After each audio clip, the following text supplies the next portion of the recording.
আপনি কি জানেন আপনার সাথে প্রতারণা করতেছে ভিসা দেওয়ার নাম করে?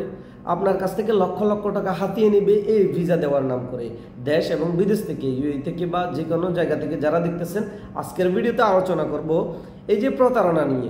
ভিসার কথা বলে আপনাদেরকে কিভাবে প্রতারণার ফাঁদে ফেলবে বা কিভাবে আপনার সাথে ইদানিংয়ে প্রতারণা করতেছে। ইদানিংয়ে কিন্তু প্রতারকগুলা বেড়ে গেছে, তারা সবসময় মানুষের কাছ থেকে টাকা নিয়ে ভিসা দিচ্ছে না। আপনাদেরকে একদম খণ্ড করে বুঝাই দিব যে কীভাবে প্রতারক বুঝবেন আর কীভাবে তাদের থেকে বাঁচবেন।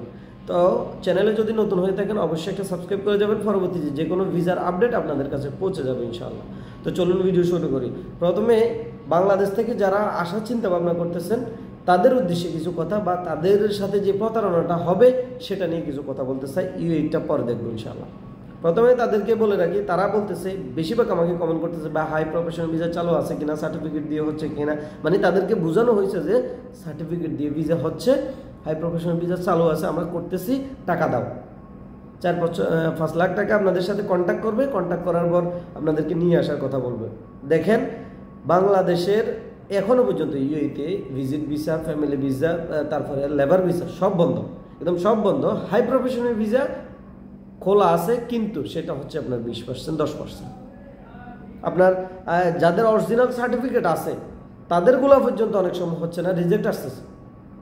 কী কারণে? অনেক অসাধু ভাইরা বা যে কোনো ভাইরা যে কোনোভাবে কিছু সার্টিফিকেট নকল সার্টিফিকেট দিয়ে আগে করছিল, এই কারণে যারা অরিজিনাল সার্টিফিকেট দিয়ে এখন করতেছে তাদেরগুলো পর্যন্ত কি সন্দেহের মধ্যে আছে তারা, এই কারণে তাদেরগুলো পর্যন্ত রিজেক্ট হয়ে যাচ্ছে।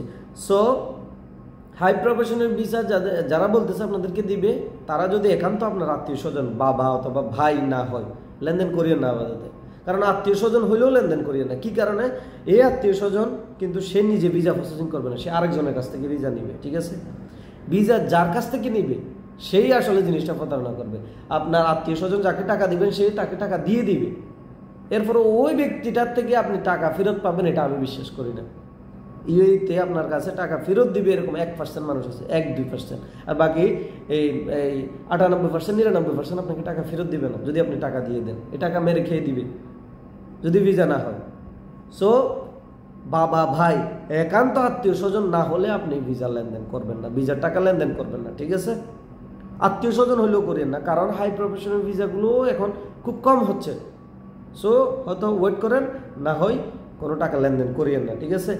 তারপরে ফ্রি জোনের ভিসা বলে অনেকে ভিসা দিবে বলতেছে, ফ্রি জোনের ভিসা দিয়ে নিয়ে আসবে। হ্যাঁ, ফ্রি জোনের ভিসা খোলা আছে, এতে কোনো সন্দেহ নেই। কিন্তু ফ্রি জোনের ভিসা দিয়ে আসি আপনি এখানে কোনো জায়গায় ওয়ার্ক পারমিট করে কাজ করতে পারবেন না। ওয়ার্ক পারমিট আপনার হবে না ফ্রি জোনের ভিসাতে, এটা আমি বলতেছি। ওয়ার্ক পারমিট আপনার কোনো জায়গায় হবে না। আপনাকে যেখানে কাজ করেন, আপনি যেখানে কাজ করেন সেখানে অবৈধভাবে কাজ করতে হবে। ফ্রি জোনের ভিসা হচ্ছে এটা, সবার জন্য ফ্রি জোনের ভিসা না। তো আপনি ফ্রি জোনের ভিসাতে আসে এখানে কি করবেন যদি আপনি বৈধভাবে কোনো কাজ করতে না পারেন? আপনি সবসময় ভয়ের মধ্যে থাকবেন, সবসময় এইরকম দূরের মধ্যে থাকবেন। তো আপনার ফায়দা কি?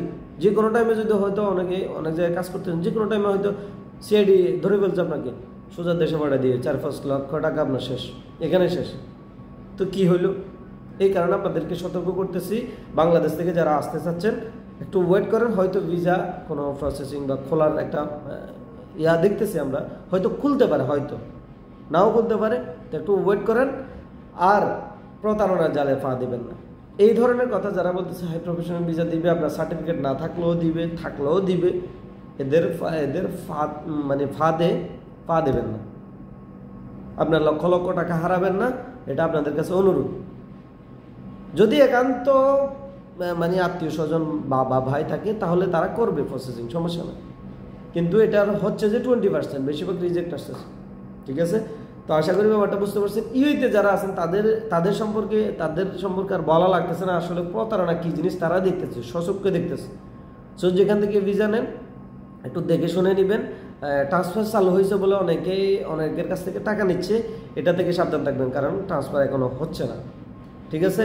সো ক্যান্সেলও দিবেন না, কারোর সাথে লেনদেনও করবেন না। হয়তো আপনার কাছ থেকে টাকা নিচ্ছে এই ভেবে যে হয়তো সামনে ট্রান্সফার খোলা হবে, তখন আপনার ভিসাটা প্রসেসিং করে দিবে।